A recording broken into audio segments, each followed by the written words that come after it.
Hello friends, welcome to our bake and more. ఈరోజు ఈ వీడియోలో నేను పిల్స్బరీ విప్పింగ్ క్రీమ్ గురించి చూపిస్తున్నానండి. నేనైతే ఈ బ్రాండ్ని ఫస్ట్ టైం యూజ్ చేస్తున్నానండి. ఇది వచ్చేసి మనకి నాన్ డైరీ విప్పింగ్ క్రీమ్ అండి. దీంట్లో మనకి ఆల్రెడీ షుగర్ అనేది యాడ్ అయ్యి ఉంటుంది. మీకు కావాలంటే కొద్దిగా షుగర్ పౌడర్ అయితే యాడ్ చేసుకోవచ్చు, స్వీట్ సరిపోలేని వారు. సో ఇదైతే 1 kg ప్యాక్ అండి. ఇక్కడ దీనిపైన అయితే 180 రూపీస్ అని ఉంది. సో నాకైతే 160కి ఇదైతే వచ్చిందండి. సో చూస్తున్నారు కదా, వెనకాల మనం ఏ విధంగా ప్రిపేర్ చేసుకోవాలనేది ఇక్కడ మెన్షన్ చేశారు. సో ఇదైతే మనకి చాలా బాగుందండి. టేస్ట్ కూడా ఫస్ట్ టైం యూజ్ చేశాను నేనైతే. మీరు కూడా యూజ్ చేయొచ్చు, బాగుంటుంది. ఇలా ఒకసారి దీన్నైతే షేక్ చేసి తర్వాతే వాడాలని ఇక్కడ రాసుందండి. సో నేను ఇక్కడైతే 1 కప్ వరకు ఇలా విప్పింగ్ క్రీమ్ని అయితే తీసుకున్నాను. ఇది ఫ్రోజన్దండి. రూమ్ టెంపరేచర్లోకి వచ్చేంత వరకు బయట ఉంచాను. అప్పుడు నేను ఇలా తీసుకున్నాను. దీంట్లో ఎలాంటి ఫ్లేవర్ ఉండదండి. సో మనకు కావాల్సిన ఫ్లేవర్ అయితే యాడ్ చేసుకోవాలి.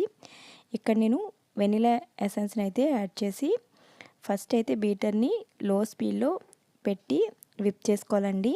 ఇలా బబుల్స్ లాగా వస్తాయి. ఇది కొంచెం థిక్గా అయ్యేంత వరకు కూడా ఇలా లో స్పీడ్లో విప్ చేసుకోవాలండి.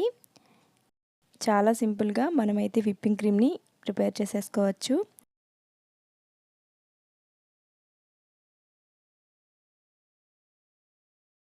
ఇలా థిక్గా అవ్విన తర్వాత మీడియం టు హై స్పీడ్లో బీటర్ని అయితే ఉంచి బాగా బీట్ చేసుకోవాలి. అప్పుడే మనకి స్టిఫ్ పీక్స్ అనేవి వస్తాయండి. ఫస్ట్ నుంచి లాస్ట్ వరకు లో స్పీడ్లో విప్ చేస్తే మనకి స్టిఫ్ పీక్స్ అనేవి రావు. ఎప్పటికీ కూడా మనం ఎంతసేపు బీట్ చేసినా స్టిఫ్ పీక్స్ అనేవి రావు. సో లో స్పీడ్లో విప్ చేసుకోవాలి. తర్వాత హై స్పీడ్లోనే విప్ చేసుకోవాలండి. చూస్తున్నారు కదా, మనకి ఈ విధంగా స్టిఫ్ పీక్స్ వస్తాయండి.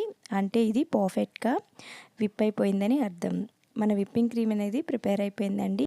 ఈ క్రీమ్ని కేక్ పైన డెకరేట్ చేసుకోవడమే. చూస్తున్నారు కదా, చాలా ఈజీగా అయితే మనం విప్పింగ్ క్రీమ్ని అయితే విప్ చేసేసాము. బీటర్ అయితే కంపల్సరీగా ఉండాలండి. వీడియో నచ్చితే లైక్ చేసి మీ ఫ్రెండ్స్ అండ్ ఫ్యామిలీతో షేర్ చేసుకోండి. Thank you.